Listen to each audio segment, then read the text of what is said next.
ਲਓ ਜੀ ਦੋਸਤੋ, ਲੱਦ ਗਈ ਸੀ ਉਲਟ ਤੇ ਜੈਕ ਤੇ ਲੱਗੇ ਲਾਉਣ ਤੇ ਨਾਲ ਟਰਾਲੀ ਲਾ ਲਈ ਹਿਫਾਜ਼ਤੀ ਤੌਰ ਤੇ ਵੀ ਗੰਨਾ ਜੈਕ ਤੋਂ ਬਾਹਰ ਨਾ ਆਵੇ। ਦੇਖੋ ਜੀ ਹੁਣ ਇਹ ਪੁਲੀਆ ਕਿੰਨਾ ਕਾਮਯਾਬ ਰਹਿੰਦਾ ਵਾ। ਆਖਰੀ ਉਂਝ ਮੁਕਾਮ ਤੇ ਆ ਗਿਆ ਕੰਮ। ਬਹੁਤ ਇਸ ਟਰਾਲੇ ਨੇ ਮੁਸੀਬਤ ਬਣਾਈ ਰੱਖੀ ਆ, ਮਿੱਲ ਦੇ ਅਮਲੇ ਨੂੰ ਵੀ ਬਣਾਈ ਰੱਖੀ ਆ ਤੇ ਡਰਾਈਵਰ ਨੂੰ ਬਣਾਈ ਰੱਖੀ, ਕਿਉਂਕਿ ਇਹਦੀ ਜਿਹੜੀ ਲੱਦ ਵਾ ਉਲਟ ਗਈ ਸੀ ਤੇ ਓਵਰ ਬੈਲੈਂਸ ਹੋ ਗਿਆ ਸੀ ਟਰਾਲਾ, ਜਿਹਦੀ ਵਜ੍ਹਾ ਤੋਂ ਇਹਨੇ ਬੜੀ ਪਰੇਸ਼ਾਨੀ ਬਣਾਈ ਹੈ।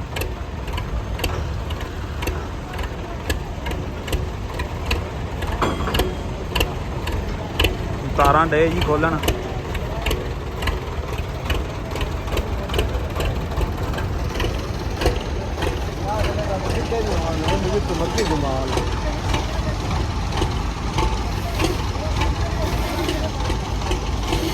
ਲਓ ਜੀ, ਲੱਗਦਾ ਕੰਮ ਕਾਮਯਾਬ ਹੋ ਗਿਆ ਅੱਲਾ ਕਰੇ ਤੇ। ਬਸ ਆਖਰੀ ਚੰਦ ਮਿੰਟਾਂ ਦੀ ਖੇਡ ਰਹਿ ਗਈ ਆ। ਟਰਾਲਿਆਂ ਦੀ ਵੀ ਜਾਨ ਛੁੱਟ ਜਾਣੀ ਆ, ਤਮਲੇ ਦੀ ਵੀ ਜਾਨ ਛੁੱਟ ਜਾਣੀ ਆ ਤੇ ਡਰਾਈਵਰ ਦੀ ਵੀ ਜਾਨ ਛੁੱਟ ਜਾਣੀ ਆ। ਆਹ ਟੈਕਨੀਕ ਲਾ ਲਈ ਨਾਲ ਇਹਨਾਂ ਨੇ, ਟਰਾਲਾ ਜੋੜ ਲਿਆ।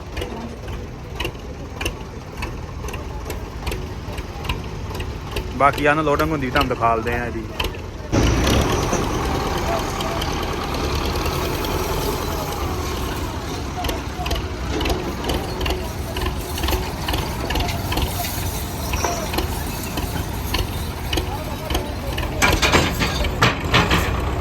ਲਓ ਜੀ, ਬੁੱਢਾ ਸ਼ੇਰ ਨਿਕਲ ਗਿਆ ਅੱਗੋਂ।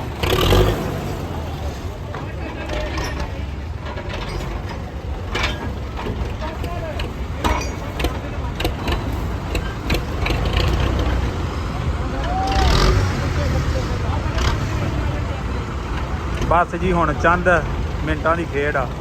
ਆਹ ਵੇਖੋ ਜੀ, ਫੰਦਾ ਪਾ ਛੱਡਿਆ ਟਰਾਲੇ ਨੂੰ, ਜੈਕ ਲੱਗੇ ਚੱਕਣ।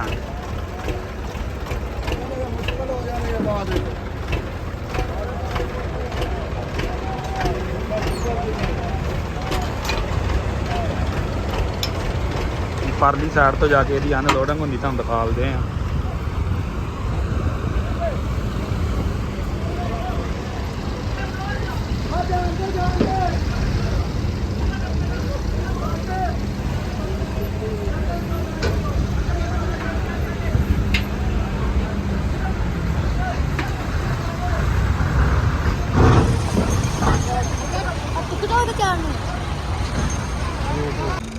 ਲਓ ਜੀ ਦੋਸਤੋ, ਜੈਕ ਚੁੱਕਿਆ ਜਾ ਰਿਹਾ।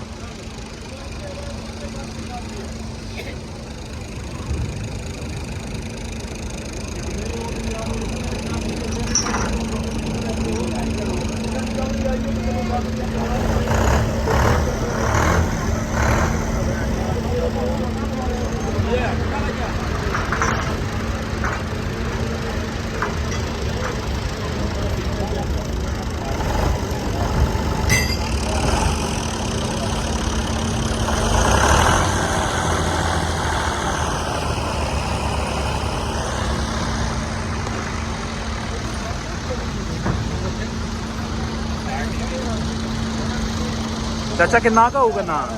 ਕਿੰਨਾ ਕੁ ਗੰਨਾ? ਗੰਨਾ ਹੋਣਾ 12 ਕੁ।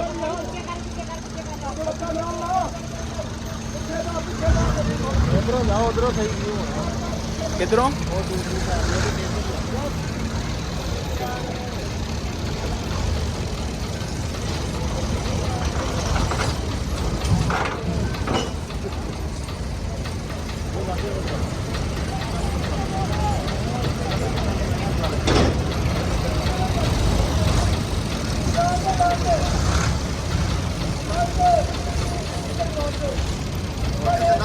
ਬੜਾ ਟਰਾਲੀ ਵੀ ਰੱਖ ਲਿਆ।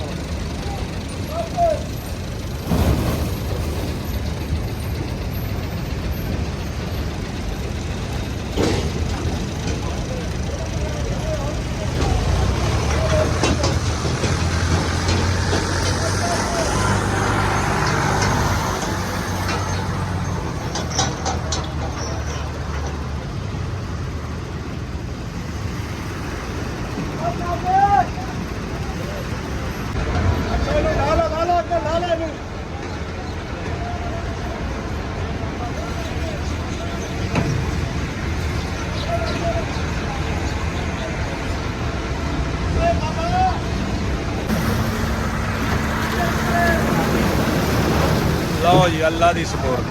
ਅੱਲਾ ਦੀ ਸਪੁਰਦ ਛੁੱਟ ਗਈ ਜਾ। ਲਓ ਜੀ ਅਮਲੇ ਦੀ ਵੀ ਜਾਨ ਛੁੱਟ ਗਈ ਤੇ ਟਰਾਲੇ ਦੀ ਵੀ ਛੁੱਟ ਗਈ। ਉਹ ਟਰਾਲਾ ਕੱਢ ਲਿਆ ਹੁਣ। ਲਓ ਜੀ ਦੋਸਤੋ, ਅਗਰ ਵੀਡੀਓ ਚੰਗੀ ਲੱਗੇ ਤੇ ਵੀਡੀਓ ਨੂੰ ਲਾਈਕ ਕਰਨਾ, ਸ਼ੇਅਰ ਕਰਨਾ, ਚੈਨਲ ਤੇ ਨਵੇਂ ਤੇ ਚੈਨਲ ਨੂੰ ਕਰ ਲੈਣਾ ਸਬਸਕ੍ਰਾਈਬ ਤੇ ਦੁਆਵਾਂ ਵਿੱਚ ਰੱਖਣਾ ਯਾਦ, ਤੇ ਰੱਬ ਦੇ ਹਵਾਲੇ ਜੀ।